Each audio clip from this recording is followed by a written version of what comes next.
It's September, it's a whole new month, and that means there's a whole bunch of new games arriving that you need to know about. Here are our picks for the top 5 games to keep on your radar this September.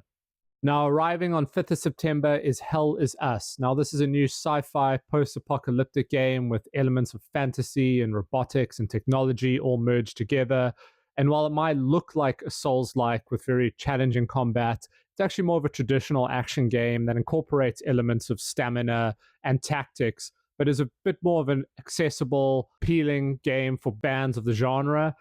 There's also going to be a lot of investigations and puzzles in the game. The initial impressions of Hell Is Us have been very good, and we can't wait to get our hands on it as it releases this month.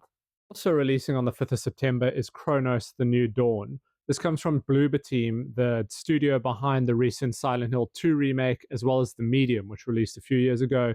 Now, this is a new survival horror game. It looks really awesome. There's a lot of hints of Dead Space inspiration there.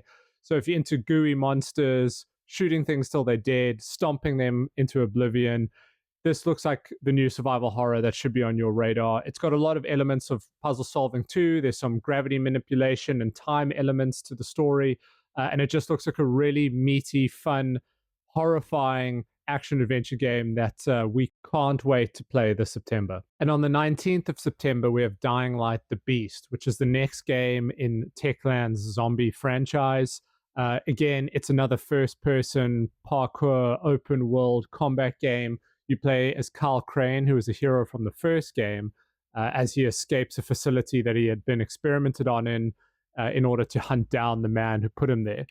There's a whole bunch of new weapons, guns, vehicles, things to use in order to kill a bunch of zombies. And Carl Crane himself has got a few new abilities due to the experiment. So you've got a bunch of new beast powers, as they call them, which should be a lot of fun and a bit of a nice twist for the franchise.